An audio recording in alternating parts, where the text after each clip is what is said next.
Hey, everybody, welcome back to the Triad Table. We are so excited to be with you again tonight. We have started recording monthly, so expect these coming out to you every 4 weeks. Today, we're going to be talking about birthdays and holidays, relinquishment days, all those topics in adoption and the different emotions, reactions, and feelings we've all had to them. As you know, at the Triad Table, we have birth mothers, adoptees, adoptive parents, adoptees from foster care, adoption professionals. We have everybody. So one of the reasons why I really wanted to talk about this topic tonight is I had a birthday. My son's birthday was last week. And, you know, I was on the floor crying a couple of times, in the kitchen crying, sat at my dining room table for hours one night, didn't move. It was just an emotional reaction. And one of the big reasons I want to talk about this is because I selfishly want to hear adoptees' perspectives of holidays and birthdays and all those things. And I'm really excited to talk about it. But because I'm being selfish in this moment and I'm really want to get into the head of an adoptee, Claire, I'd love to just get your perspective on birthdays, holidays as an adoptee growing up, what that was like. Yeah, so just to level set, I'm a domestic infant adoptee. And so for me, there's a few stages to my experience with birthdays and the holiday season. So for reference, I was born in October. So really the month of October kicks off a whole slew of months of like birthdays and then holiday after holiday. So it's a really hard season for me in general.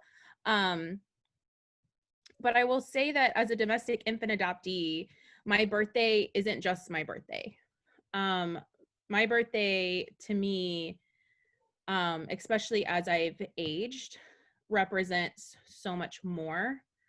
And I would say as a child, well, first of all, there's not really a day that goes by that I don't think about my birth mother. So I'll just say that now. Like there's not like just today I was thinking about her, and it's not my birthday. So but on my birthday those thoughts have always been more forefront of mind, because you know that that's the day you were born, that's the day that she held you, she saw you for the first time. And as a domestic infant adoptee, you also know that either that day or shortly after that day she also made the decision to sign relinquishment papers. And so I think for me as a child, I mean, I enjoyed my birthdays as a child. I think every kid likes their birthday. You get cake and ice cream and presents and, your family's there.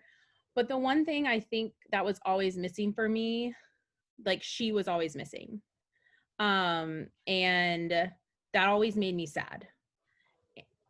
And I knew that like, even as a child, like I knew that it was impossible for me to like know who she was or like have a relationship with her. But it's just this like,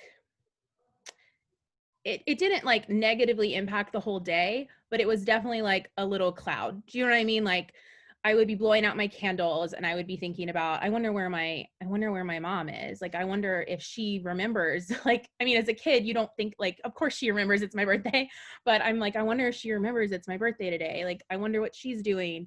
And I will say that one thing I think that like my adoptive parents didn't do this, and I don't blame them for it. I just don't think they knew.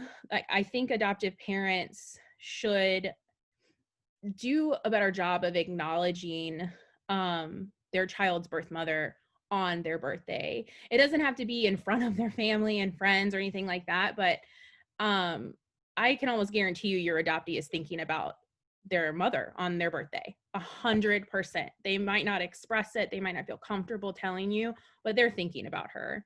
And so I would just say to be cognizant of that. I will say that as I've gotten older, I have a very difficult time with my birthday.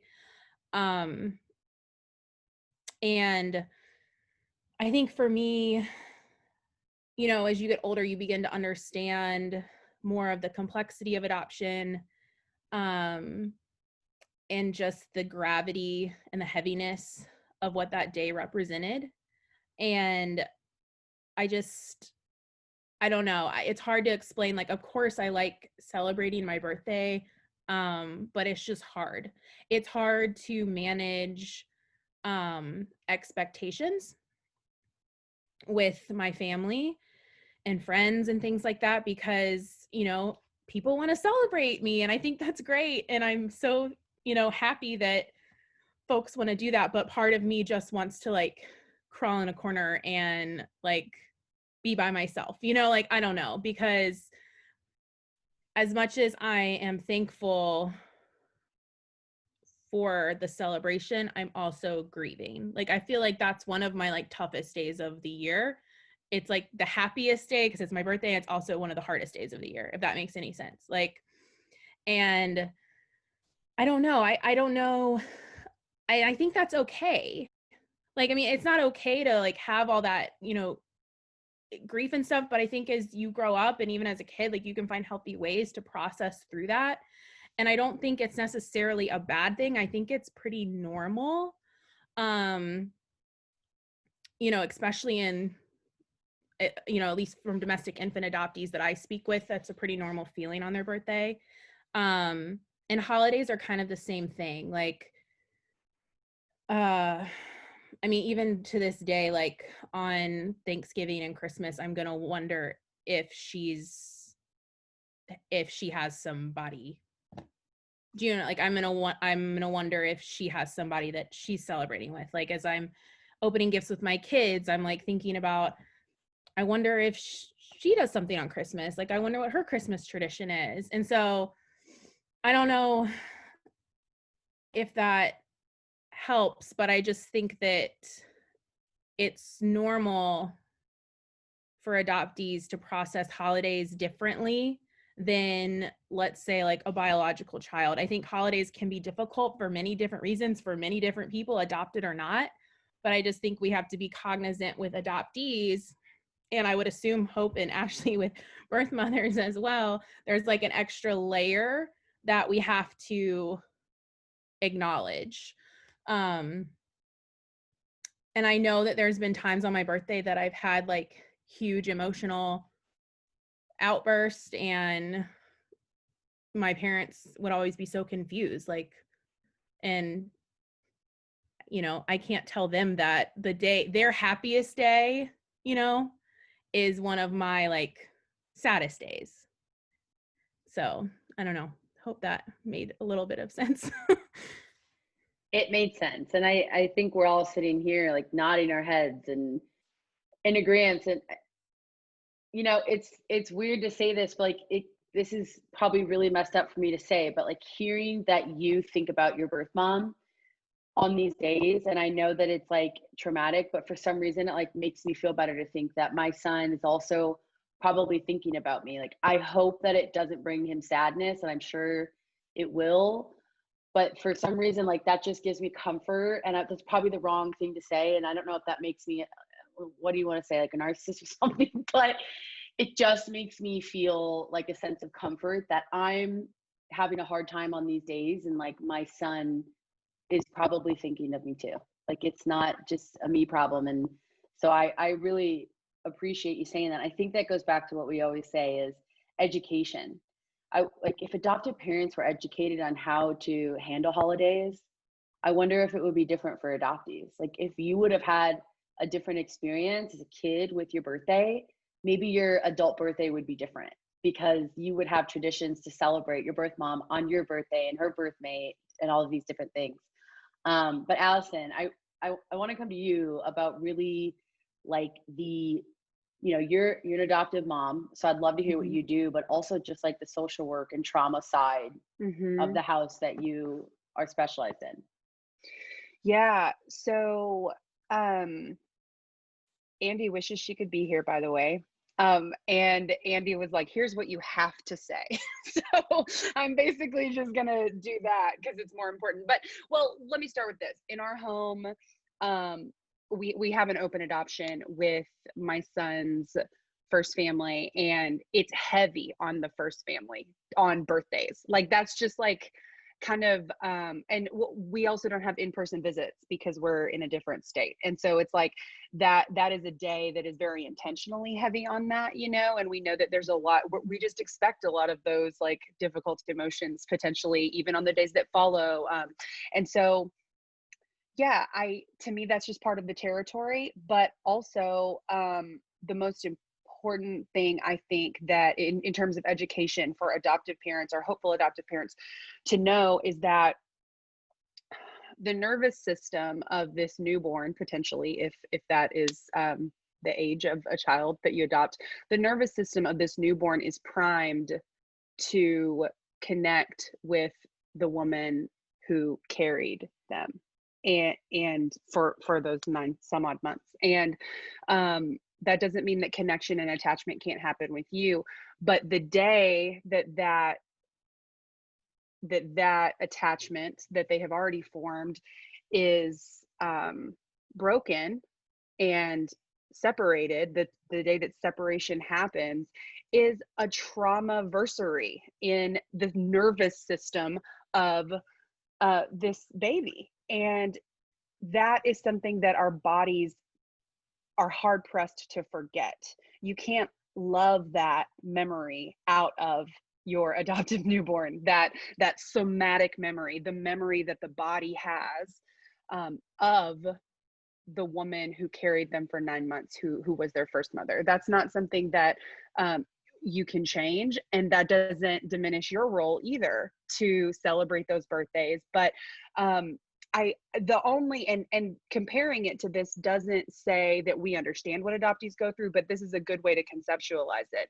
If you've lost someone in your life, and that time of year, like my dad died in April of my sophomore year in college. Every year when spring comes and like any of the signs of spring come, I start feeling a little down. It was right around Easter, so Easter gives me some of those feelings. And it's not really a cognitive thing. It's really just a mind body. I'm just down and I need to be with this and sit with these feelings until they pass. And now I know that my body remembers that, my mind body system remembers that. But the parts of our mind and our body that remember that are pre-verbal. So like an infant can remember that, if you will, even if they can't talk to you about it.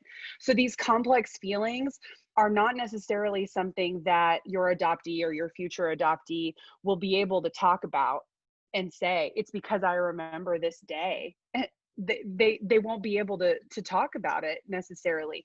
But it's something that we have to, from the beginning, be prepared to make space for on those days when everyone else who doesn't have children who they've adopted, they just get to celebrate and have cake and not worry about those complex feelings. Well, part of the territory is making space for that as a parent. And so hopefully having a concept of the body keeping the score, and that not being something that we should pretend isn't true when it comes to these holidays and these birthdays. Hopefully having some idea of that can help prime hopeful adoptive parents to not be so protective over those days, looking the same way that they would if this child were not adopted.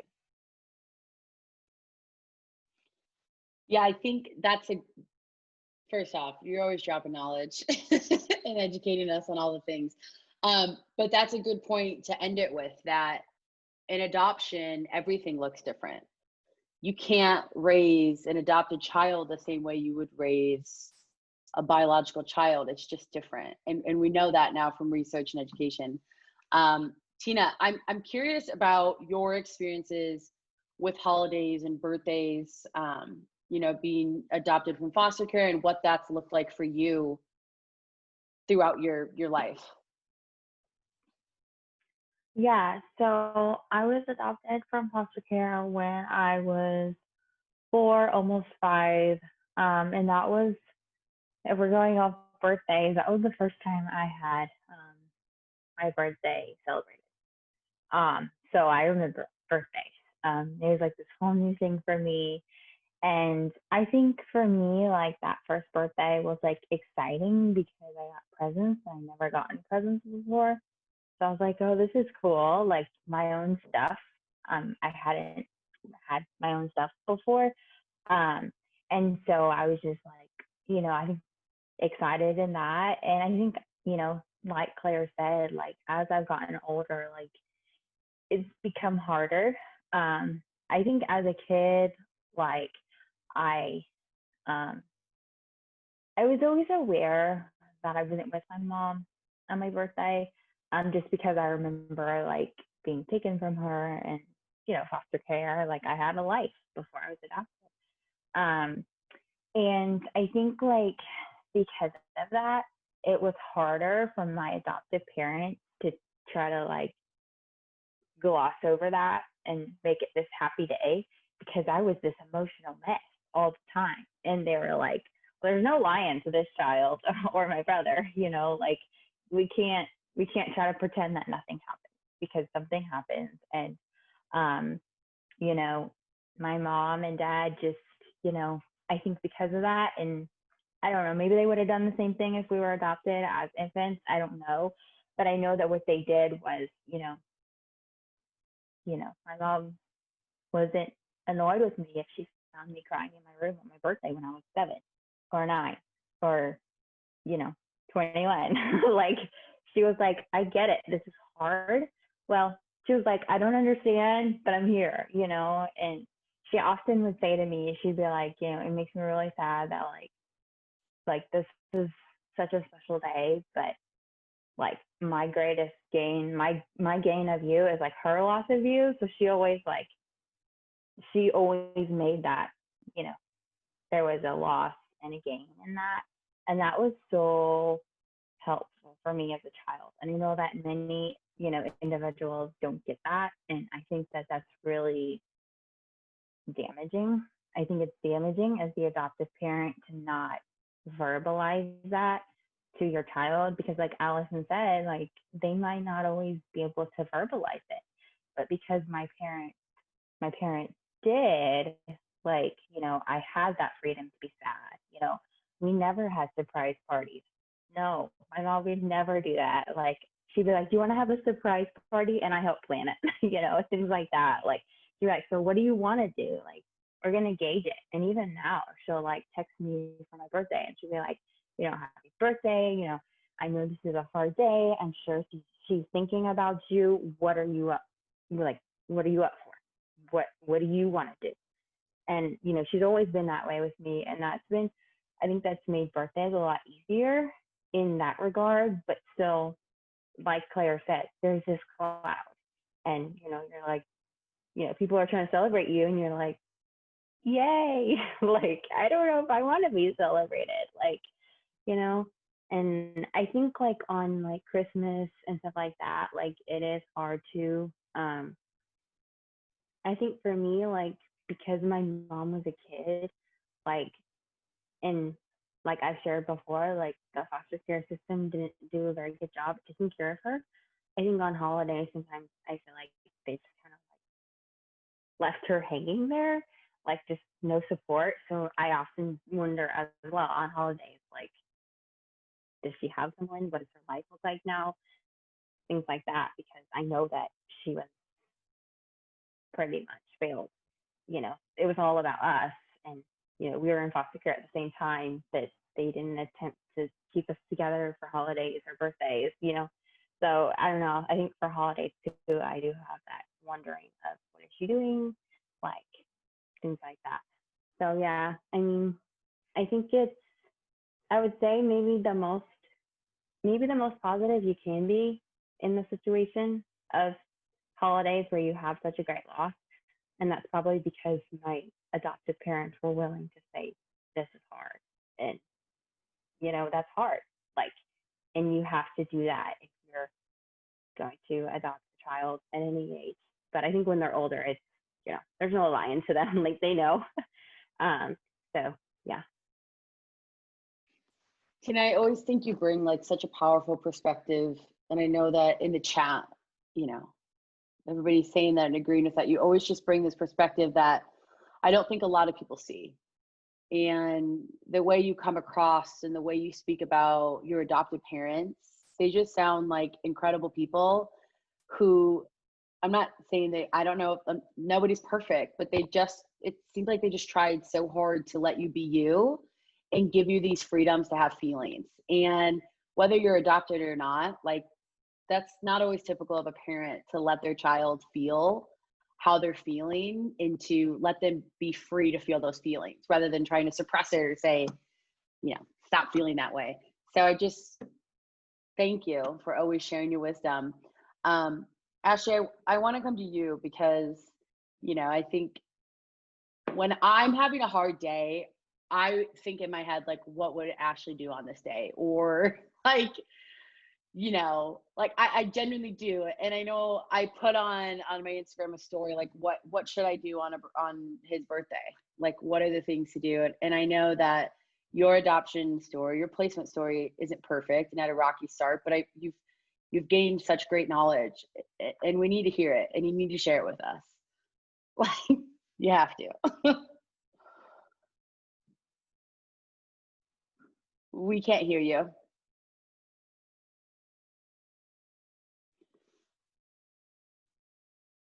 Nope.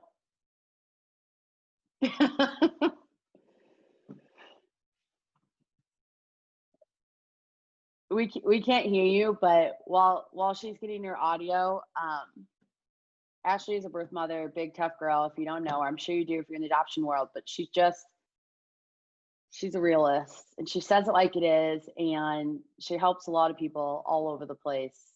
And I really hope your audio to work. Ashley? Oh, well, I can say something real quick until she, I just want to say, when I talk about somatic memory, it's true of birth moms too. Like, that's all. I was talking about it because Claire had just talked, but the somatic memory, that trauma-versary, is obviously true of birth moms. And I'm sure Ashley's going to talk about that, but I want to actually apologize for not saying that, because it's absolutely true. Like, I was talking about the pre-verbal experience, and that's the adoptee, the infant adoptee, but 100% it's true of two sides of the triad. So before Ashley jumps, I will tell you, every year on my son's birthday, I wake up, like, now it's a little bit later, but I used to wake, probably because time zones. I will wake up in a panic. And when the day that my son was born, my water broke at like 6 a.m. and I thought I was peeing the bed. And I woke up in a panic saying, "Mom, I'm peeing myself," because my mom had flown out to be there for the birth that day. Every year, without a doubt, I wake up in a panic, like, not peeing myself, but but I wake up with that feeling and that rush, like something's not right every single year. And it's not up until a couple years ago where I started to be like, oh my gosh, this happens every single year, right around the same time. Every morning I wake up and I'm panicked. So Ashley, over to you. We had you for a second because I saw the green box go around you.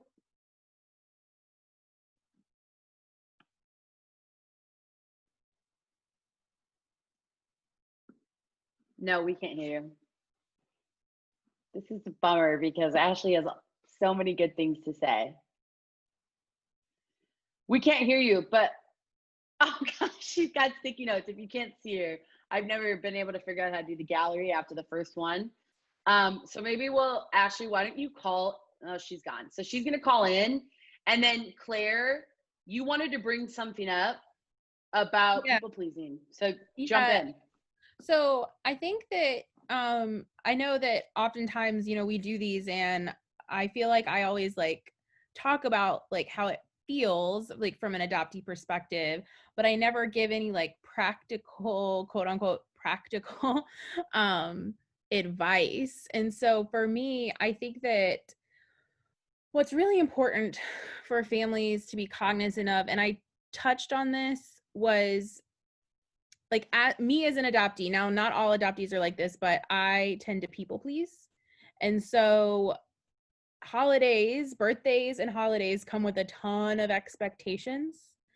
And I think it's just really important for families to be aware of the fact that if your child is stating what they need, like for that holiday or the way that they want to celebrate, especially as you get older like me and have kids and all of that stuff, to make sure you honor that and not try to like impose your expectations on how that holiday should go for them. Because, for example, like I very much don't enjoy large gatherings around the holidays at all.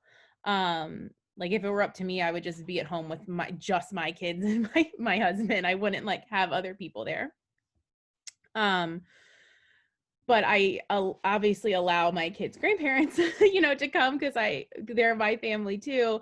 But it used to be like this huge big thing, and there would be people in and out. And just up until like maybe a few years ago, I went ahead and like put a stop to that. And I had to like really put my foot down and say, no, like this is what we're doing for holidays because this is what makes me comfortable. And this is what I can manage. Like this is what I can emotionally handle during the season. And for years, I had just kind of gone with the flow because I was so afraid of like letting down, my family and failing like what their expectations were for how that specific day should be. So I just think that that's important to address, just because I think sometimes adoptive parents don't even realize that they're doing it. And really, it's hard like for me to speak and be like, actually, I don't need you to come for an entire week before Christmas, like things like that. And it doesn't, it's just one of my like adoption quirks. Like I'm very much in my feelings all holiday season. So I like to have that time to decompress and be alone and process and just chill. Ashley's back. Do we have you, Ashley? No, we can't hear you. Ashley's going to keep trying because we've got to hear you. But while she keeps trying, I just wanted to comment on what you just said, Claire. We have to speak up about what we need. For the people who can't, parents need to be observant about what their nonverbal cues are. For the people who can, what I have learned is that as a birth mother, if I'm not telling the people around me what I need and don't need, I'm never going to get it. If I'm not telling, my ex now, but my partner, when the first couple holidays that we spent together, he was like, what the hell is going on? What did I do wrong? So confused. But it wasn't until I spoke up and I said, listen, like, these are the reactions I have. Like, I need you to respect it and just like be there for me. Or if I tell you to get the F away from me, let me cry in the bathtub with no water in it. Like, let me do it. Just leave it alone. So I just want to say that, like, speak up. If you can, speak up. Ashley, you had a green box around you again. You're muted now. You muted yourself, but unmute yourself.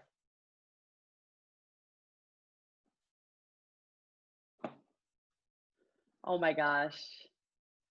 This is like the Triad Table episode for Ashley. Like, she is the woman with all the good advice about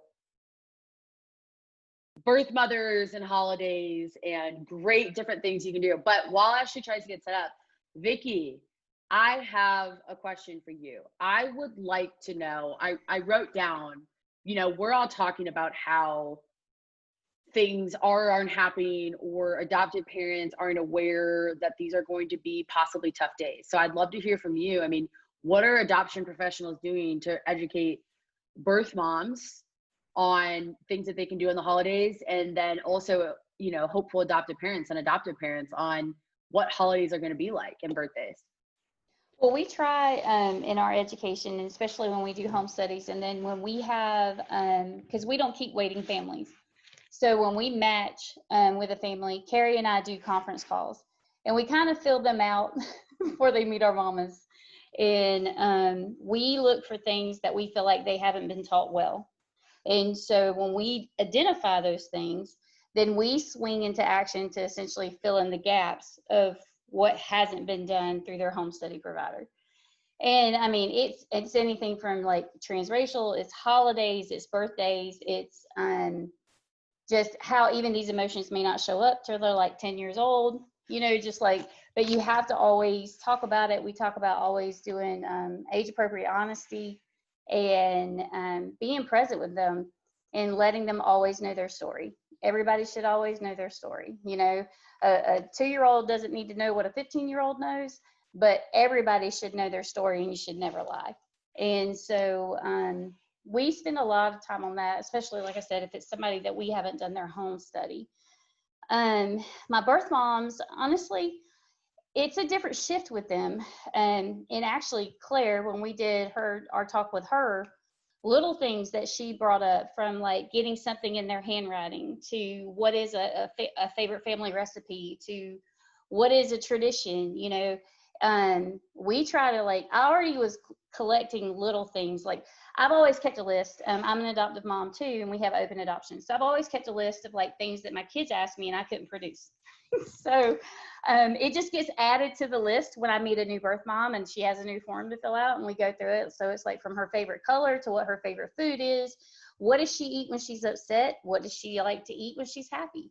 I mean, like, all that stuff, like anything that I can gather, I gather. But my biggest challenge as an adoption professional, I would say most of the adoptive parents, hopeful adoptive parents that I've worked with so far, they're willing to listen. They're willing to listen. They're willing to change. They're willing to be molded, I guess is the best way for me to say it. They don't like some of the things sometimes we have to say, but they'll listen, you know. But my birth moms is where I tend to have the biggest challenge. I'm just going to be honest. Like, when I tell them, like, I need you not to disappear. Like, your child is going to need you. We're like trying to help you build this open adoption. We're trying to help you like become a forever part of your child's family. So I need you not to disappear. And so we talk a lot about that. That's one of my biggest struggles. And I'm like, I understand that you're going to grieve and you need space, and we will respect that and walk through it, but just please don't disappear forever, because it's really important that you don't disappear. You can even, like, if you're not comfortable with the adoptive mom telling her you're having a bad day and you can't handle this, pick up the phone and call me. I'll navigate that for you. I'll mediate that for you, but just please, please, please don't disappear. And that's my biggest message that I would love to get out, because I think it's and y'all, the adoptees can tell me, but I mean, and anybody else, but just the disappearing, that, I think that hurts a lot. And, you know, especially if they've been there and then they kind of disappear. But again, even adoptive parents, like, we try to teach, when we start openness, you know, we try to teach grace. And you're like, everybody grieves differently, and you got to open that door. The bottom line is your door has to always stay open. She can come and go when she wants to, but your door has to always stay open. And as she processes through everything that she's going through. So that's kind of how we approach it, just as an adoption professional. Obviously, I can't speak for all professionals, but we pour a lot of time into our families, even after they're matched. And again, I mean, we listen. We listen. We try to listen to moms. We try to listen to the adoptees, and we're trying to do the best we can to make a broken thing maybe just a little bit better, you know. And that's all I can do. But we are trying. And like I said, I don't know if y'all see me, but I take notes every time somebody says something. But we're genuinely trying. We listen. We listen not just to y'all, but we, you know, I follow different people than Carrie follows, and we compare notes and, you know, things like that. Because one of my biggest regrets would be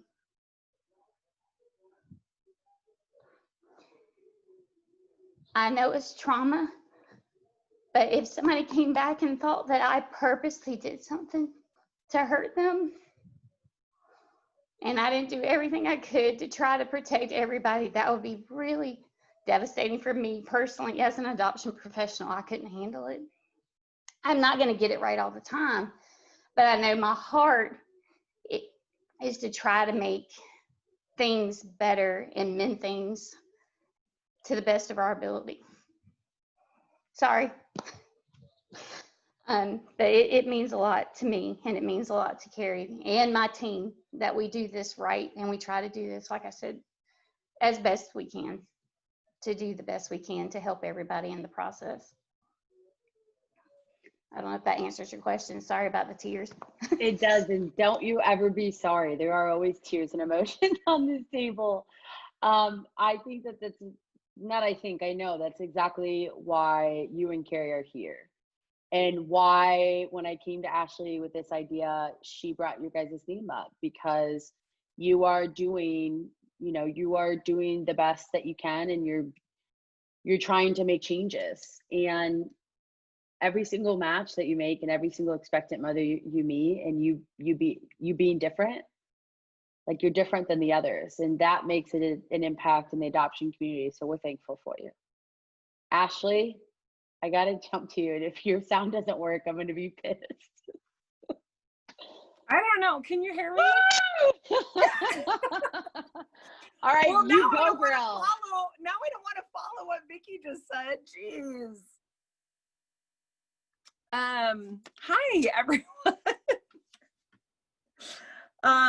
I'm very glad to be here. I love this topic so much because, I'll be 15 years post-placement in the spring, and we've worked really hard to develop what we've developed with acknowledgement and celebration, finally, after a lot of years of just grief and loss on the floor during holidays and birthdays and all of those things. And so I think we're finally in a decent balance. I think if we didn't have balance, I think if we didn't have the loss and the grief, we would be missing it completely. But I think we're also in a space where we get to celebrate and enjoy each other and our acknowledgement of each other. And we get to be present with each other, which is amazing. And I know not always the common space. I've been taking so many notes, and I want to go back to what so many people said. I loved what Allison talked about. Obviously, when we talk about body holding trauma, and Allison going back and being like, I didn't mean to not talk about the birth moms. Birth moms talk all the time about, we'll be a month before our child's birthday and be like, what the fuck is wrong with this? Why am I so angry? Why am I so snotty? Like, why am I in such a mood? And all of a sudden something will hit us. Like, our body remembers before we allow our mind to go there and process. And so our body will be reacting for even up to a month before the actual birthday and delivery and all of those things. And so it's so interesting. I have, my husband and I have 2 kids. So I've been parenting after placement for a while. And it is, when Claire was talking, I'm thinking about compartmentalizing. She was talking about Christmas and things. And I was like, I can have Christmas with my kids that I parent and not even like think twice about it. It's just like a normal holiday, and it's Christmas and the celebration is happening at home. But I can't do a birthday celebration without thinking about Derek. And I can't do Mother's Day without thinking about Derek. Like, I can do Christmas and Thanksgiving and all of the things that just feel like whatever's happening within our 4 walls of our home. But there's so many things about some of those certain holidays, those trauma holidays, I had my first Mother's Day less than a month after placing Derek. And I hate it. I hate everything about it. And it's so weird to parent after placement, because I have this Mother's Day celebration where my kids in my home want to celebrate me because I'm their mom, and they love me and they want to celebrate me and buy me tacky mugs and stuffed animals that are going to go in the garbage can in a week. But I'm never not thinking about Derek. And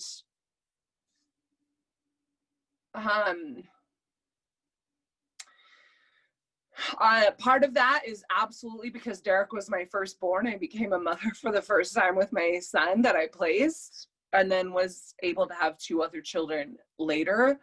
But he's never not connected. I'm never not thinking about him with my kids. I was thinking about, Hope was talking about,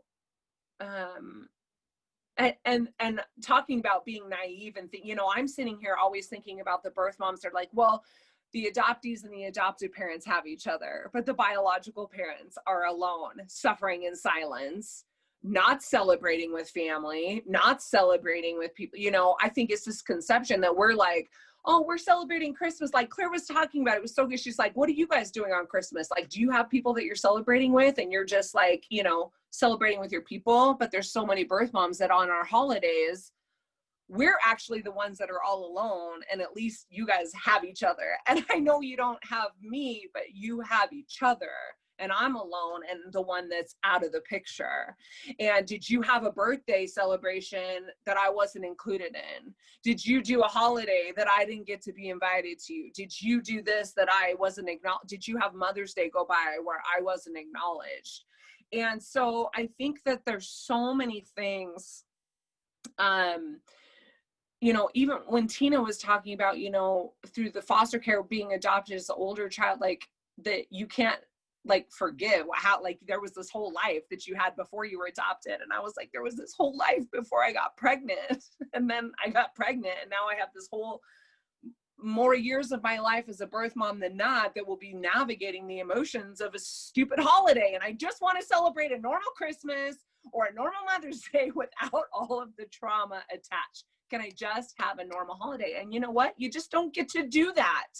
If you are going to adopt as adopted parents, you and all of us, our holidays just don't ever get to be the same anymore. They just don't. And I did not know that as a birth mother that I was going to relinquish the rights to my son and still 15 years later hate Mother's Day when I always just wanted to celebrate Mother's Day. And it's like, no matter what, no matter how amazing our relationship is, I just don't get to have normal holidays with my little family, with my husband and my kids, because Derek is there. Like, it's just not, I don't get to pretend that he doesn't exist so that we can just go on like we're just like this perfect little family, because he does exist. I became a mother for the very first time with my son, and I miss him all the time. And my daughter can have her birthday, and she's going to be 11, and she's amazing and beautiful, and we get to celebrate her birthday. Still always Derek in there. Like, I get to celebrate two and grieve one. How do you compartmentalize that? I don't. Adoptees all the time are like, oh my gosh, do you think about your son? And I'm like, what do you mean do I think about my son? My son is like in me, like every inch of my soul is my son. Even on my daughter's birthday, even on Christmas, he's just always there. And you know what? This is going to sound really shitty, and I don't mean it, but some days I just wish this was not our life. I wish this was not our life. I wish just sometimes that we could just go through a normal week without all the bullshit and trauma. And I'm so sick of talking about adoption sometimes. I'm like, can we just have like a week that's not about, but you know what? There is no off switch, especially on triggering holidays and the day he was born and relinquishment and birthdays. Like it's just never gonna be what everyone else gets. Like, and I guess that's just part of the consequence, and good or bad is just part of the choice that I made. And so when I signed those papers and said yes, I didn't know, no one told me that it was literally actually going to be for life. And I'm kind of mad about that when people say this is a lifelong decision. Yeah, I really, at that time in my life, I was like, okay, so like a year, I'll be good. Like, yeah, now I'm 15 years and I'm still like, so I don't know. When we make those choices, it is for life. And if we can't all come together and acknowledge these trauma-built situations, these things that our bodies remember, the things that didn't include the adopted parents, the things that were between mother and child, if the adopted parents can't acknowledge that there were these intimate, sacred, spiritual, physical, mental, medical things that happened between the two of us that have nothing to do with you, I think we could celebrate better. with some real acknowledgement in that. So I don't know. Anyway, I'm all over the place with like my 100 sticky notes. That is exactly why I'm so glad you got audio. You bring such a good perspective. And like I said, while you were struggling to get audio, and thank the Lord for whatever you did, but you are so real and you tell it like it is. And I think in adoption, sometimes we skate around the fact that there are bad practices that are going on, that people are preaching as this is how things go because it's always been how it is. And it's so good to open the door. And I wrote down suffering in silence. And I don't think I'm sure I thought it, but I never really processed that they get to celebrate all these holidays together. They're together. My son and his adoptive mom get to spend birthdays together. They spend Mother's Day together. They spend these things together, and I'm off on my own island. And I can tell you, on holidays, I can't breathe until I get a text saying Happy Mother's Day or Happy Birthday or Merry Christmas. Like, I can't breathe until I get that text. Or if I send the message first, I will watch my phone to get a response, because that literally is what gives me this like freedom and allowance, you could say, to kind of go on with my day, because I can't go on with my day until I know that I'm being acknowledged. And I used to think that was, once again, I'm using this narcissist word today. I don't know why, but I used to think that was so like vain and selfish of me, that I thought she had to acknowledge that I existed. She had to acknowledge it. But now I'm like, you're damn right. She has to acknowledge I exist. Like, if I don't get a text on Mother's Day before a certain time of day, I'm pissed. I'm mad. And I have the right to be mad. Like, I have the right to be mad. And on my birthday and other things, and I have the right to be mad. And, I said it. And sometimes on these table talks, I say things that I'm like, can't believe I just said that, but it's how I feel. And I'm tired of holding it in. And this is a safe space. Ashley, yeah, and muted. The adoptees are going, well, we have the right to be acknowledged by our birth moms too, and how could she not acknowledge that she gave birth to me and I came out of her on this day? But I think we are so at the mercy for so long, Hope, too, from the adopted parents at such a young age, that it's like, if they don't let us be a guest, make a guest appearance once in a while, like, what are our options? You don't have options. I know. You have no freaking choice. We literally signed a paper saying we don't have options. It's fine. Yeah. And, from the adoptee perspective, you really have, Tina and Claire, like, you really don't have options until you can verbalize it and say how you feel. You can say how you feel, but you still don't have the choice or rights, because your parents are the keepers of your life until, I don't know, how old, 18, or I don't know. I think in Iowa at 13, you could move out of your parents' house or something. I don't know. Yeah. I think that it's interesting because this is one of those conversations where, when I talk on my platform about adoptive parent privilege, and I get a bunch of crap for it because they go, I'm not privileged.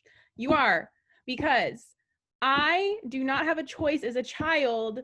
Like Hope said, like, you are the keeper of my story, my experiences. You choose how we celebrate holidays. You choose how we celebrate my birthday. You choose whether to acknowledge my birth mother on Mother's Day or not.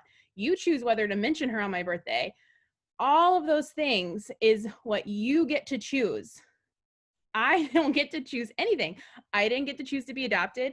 I didn't get to choose to have a closed adoption. I didn't get to choose to steal my record. I didn't get to choose to have my birth certificate amended.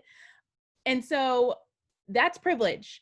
And so, like Vicky said, like Allison said, that is a huge responsibility. And so you hear birth mothers like Hope and Ashley talk about this concept of like they're suffering in silence while the adoptee and their family are together and having that celebration. And yes, we're having a celebration. There's a lot of joy. There's a lot of happiness. But if you're not comfortable acknowledging the other person that's in the room, because that birth family, specifically that birth mother, is in the room, she's there. She's not, might not be physically there, but she's there. If you're not comfortable acknowledging that, I don't know. I mean, like, adoption might not be for you. I just, you have to welcome in that child's birth mother, even in closed situations, even if you don't have information, even if you don't know the exact right thing to say, she's already there. She's already there. And so what ends up happening is adoptees like myself end up feeling more isolated because we see all these people having this big celebration, and yet we don't feel a part of it because for us there's someone missing. And so I just think that that would have made like such a big difference, you know, is just a simple acknowledgement. You know, like, I don't know what the right words are either. You know, I'm an adoptee and I don't know what the right words would have been to say, but my parents didn't have the information for me, but just anything. But seriously, Claire, like, how, and Allison, I would love to hear from you on this too. And Tina, because your adoptive parents were like so great about acknowledging, I mean, they never tried to pretend that you didn't have the, but what threat is it to acknowledge? Like, how is that a hard thing? I can't, and this is coming from a totally, obviously, birth mom lens, 100%. But is it really that big of a damn deal to acknowledge that I exist and that there's another big fat elephant in the room that, like, I don't understand why it hurts them in any way to acknowledge that I actually exist. And I get it. I know there's infertility. I know there's trauma. And I know there's this desire to be parents. And I know there's competition. I'm the mom competing with the other mom. I get it. But seriously, is it that freaking complicated on a birthday to say you didn't come out of me, you came out of somebody else? Like, I don't get it. Yeah. And I think a lot of the reason, like, in my personal story, I feel like a lot of the reason there was no acknowledgement is because there was no information. And I just don't think that we go back to education. I don't think that they were educated on like how to address that situation. And so instead of, cause like what, you know, I don't think my parents knew who to acknowledge. Like they didn't know who to acknowledge. They didn't even have a first name, a picture, information, like anything. So I think for them, it was that complicated things that doesn't give them a pass. I'm not giving them a pass, but like, I think that added complicating factors, at least to my personal situation, which is why when adoptive parents today ask me, like, we have a closed adoption, like, we don't know what to do for this, we don't know what to do for that, do something. Yeah. Like, it doesn't have to be like anything big, but you have to do something because your child is thinking about their mother. They just are. Well, and Vicki, in 2020, you would never let a family go through their adoption like this. You would never let that happen now. No, that if I can help it, that does not happen on my watch. Like we had somebody say something one time and they were like, well, I don't understand why she wouldn't want to keep in contact. And I'm like, you're kidding, right? It's like, this is where I usually get in a lot of trouble when Carrie has to send flowers to people when I'm done talking. But, you know, because I'll ask, I mean, I put it in our chat, but one of the questions I ask when I start getting any pushback about getting to know the birth mom, and I don't care if she's an addict, I don't care what she is. I just ask them, I'm like, if she is good enough for you to adopt her baby, then why isn't she good enough to be your friend? And I ask that all the time. And when they just kind of look at me like deer in headlights, you know, for me, that's you might not be good enough for my mama. So we might go back to the drawing board. So, you know, they either have to get on board real quick and be really convincing, or we'll pass, and that doesn't go over well. So, but everybody deserves to know their family. I'm sorry. You just do. And everybody deserves to know who they look like. Everybody deserves to know where they get that sideways grin from.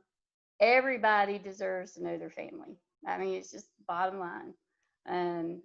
You know, so that's a huge issue for us. And like, I have said some things that have gotten me in trouble. Like, they're like, she, you know, like one mom, I don't have to share this story because y'all would appreciate it. But we had one situation where they just kept kind of pushing back.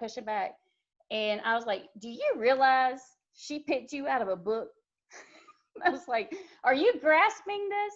And because of my integrity, she's trusting me that you're a decent person. And I said, and you want to give me a hard time. And I said, you know what? We do 3 visits. We do all of that. And this wasn't a family that we did the education on, but I was just like, I said, you know, in all truthfulness, you can present however you want to. I don't know what you're doing on your computer at 2:00 in the morning. They just got like deadly silent. And anyway, but it was cool because it finally, that was the thing that pierced the adopted dad's heart. And it was amazing to watch his heart change and his whole demeanor change. Like, I didn't even think about that. Like, I didn't even, like, whoever had educated them did not educate them on the grief that a mom would go through. Or like you said, like, this is something she lives with forever. And this may be a different roundtable, but I would love advice about, because I talk to people all the time about the grief that's coming. That's one of the things that we try to make sure in our pre-placement counseling. We talk about all the grief. And I'm like, and this doesn't go away, you know? And I use my infertility as an example. I'm an old lady. Should not, you know, I shouldn't even be considering like hoping to get pregnant one day at this point. But there are still moments out of the blue that, I mean, because I've never gotten pregnant, never miscarried, never nothing. And it wasn't for a lack of trying. It was for a lack of dollars, but it wasn't for a lack of trying. And so, you know, but there's days that it hits me. And I said, it's not the same, but I mean, I'm old and it still hits me. Like I can just be doing something and I can be riding in my car. And I mean, I called my husband coming back from one of my trips and I was just like, I don't know why today, but today I don't understand why God never allowed me to get pregnant. And I boohooed all the way home for 5 hours. And, you know, and it's just something that, and I know it's not the same. So please don't think I'm disrespecting you all as mothers or adoptees or anything like that. But I mean, it's not something that's gone away. And so I just kind of talked to them about that. And I'm like, this is never going to go away. So what are we going to do to make sure that you heal to the best of your ability? And so, like I said, it may be a different, obviously, triad table, but that is something that I'm always wanting to learn is how can I help prepare somebody better, I guess, is the best way to say it. The fact that you're asking to be helped is the best thing because you're an adoption professional and the buck it starts with you. You know, you're doing the education, you're doing a lot of these things. So it's good you want to be helped and don't worry, it'll be a table talk. I wanted to make 2 comments and then I'm going to pass to Allison to be our strong closer in Andy's absence. First thing is I was on a podcast with an adoptee and an adoptee consultant this weekend. And this is an adult adoptee. She's probably in her late 50s. And she brought up her story about as a kid, she used to look at people in the store trying to find her parents. She didn't know her birth parents. She didn't know what they looked like. She had no idea, but she used to be in the store, in the supermarket, in the park, and she would look for people who had her lips or who had her eyes. And she would just ache to see people who looked like her. So, you know, I think, Vicki, you said something like that. But it really came up, and especially with you, Claire, if you guys remember on the table talk a couple months ago, Krista made a comment about how on the closed adoption talk, and she brought up how she's an international adoption. She's no longer talking on the table talk. She might come in as a guest, but her adoption is closed because it's international. And she said that she still tries to be as open as she can. Even though she has no information, she may not ever get information. She tries to be open. She has a box where they can write letters and all of these things. And, you know, she's keeping the culture intact. And I just thought that was so important for all of the adoptive parents who are out there who are in closed adoptions. You're in a closed adoption right now. You may not know anything. There's still ways to be open and to acknowledge that the biology exists. So just wanted to make that comment. But Allison, my dog, I can hear him barking downstairs and it's making me so sad. Like, I'm having these moments, I gotta go get him. So this has been wonderful, Allison. I want to hear this strong close because Oh gosh, I know it's gonna be great. pressure. Okay, I have just a few things to say, and then you can go get your puppy. And so I want to talk about one thing before we leave that Claire was talking about, where well, and really that we were all talking about with like what a child will do, what a young child will do in order to be acceptable, to be loved, to be wanted by their caregivers. And so thinking about an adoptee and adoptive parents, what that child will do is basically anything, because like Claire said, they can't just choose to find new parents, new caregivers, new people to meet their needs, right? So they will abandon parts of themselves. And this is like a way, like a way to word that idea of not feeling safe expressing the hard feelings of an adoptee to adoptive parents. And so abandoning parts of themselves is what it takes sometimes to be acceptable, lovable to these caregivers. And so adoptive parents, we like, if we can know that, hopefully adoptive parents can know that making space for those hard feelings and emotions is what it means to be a good adoptive parent from the get-go, then I think that is what is one thing that we all need to acknowledge. And one way that we need to be educated is making space for all of the feelings that come up. And I think this is a theory that I have. I've never read anything about this or heard very many people talk about it, but I think, and it's my personal opinion, that so many people are walking around with trauma, whether it's, and I'm talking about hopefully adoptive parents, whether it's trauma of infertility or just other trauma in their life that is unprocessed, and they can be processing that trauma prior to coming to adoption. That would be best for everyone if they could process their own trauma before they come to the table and try to adopt. But most of them are not, because most people are not most people just in general are not processing their trauma. And then they get in these adoptive parenting situations. They bring home a child, and when they're confronted with these difficult emotions of their child, it brings up more than we even know. It's not just about this me versus the birth parents. For a lot of people, seeing their child have reactions brings them to a place of what's all in me that I haven't dealt with, right?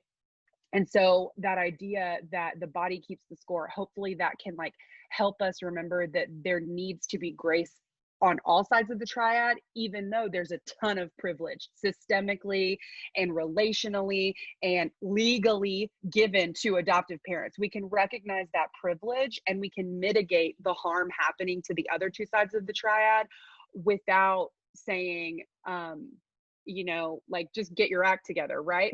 Like, to adoptive parents. But adoptive parents, if we would confront our stuff before we get into these relationships, into these triads, it would be better for everyone. And so and then the last thing, this is the closer, this is the real closer. Like I said, this is not just adoption where people are uncomfortable confronting difficult emotions. This is worldwide. There's a stigma for seeking mental health issues. There's a stigma attached to so many of the things that we're bringing up here. And at this table, what we're doing is counter to what the rest of the adoption community is doing and talking about and willing to say and willing to sit with. But I really think that the adoption community has the potential to be a beacon to the entire world when it comes to breaking down these stigmas of what does a family have to look like? What's socially acceptable for a family to look like? And who do we welcome to our table and who do we not welcome to our table? Like, there's so many things that make this world just really, really like stigmatizing and harmful. And the adoption community is primed. Like Ashley says all the time, you have two worlds that would never collide if not for this child, if not for adoption. And that, I feel like, primes us. If we would just give our all, and if we would listen to each other and do more of what we're doing tonight, it primes us to not just be a beacon to each other within adoption, but to the entire world. The entire world. If we can see each other in our triad, if we can really see each other, how much of an example can we be to the rest of the world, where in policy, in relationships, all over the place, there's a stigma attached to dealing with our stuff. We can do it here, and it can be just a light for everyone. That was a wonderful close. Great job. You totally exceeded expectations. Thank you all for being here. This was such a great conversation. You can look on the playlist that this one is on to see all of our old ones. We will be back in a month. If you have any topic suggestions, you can comment. Thanks for being here.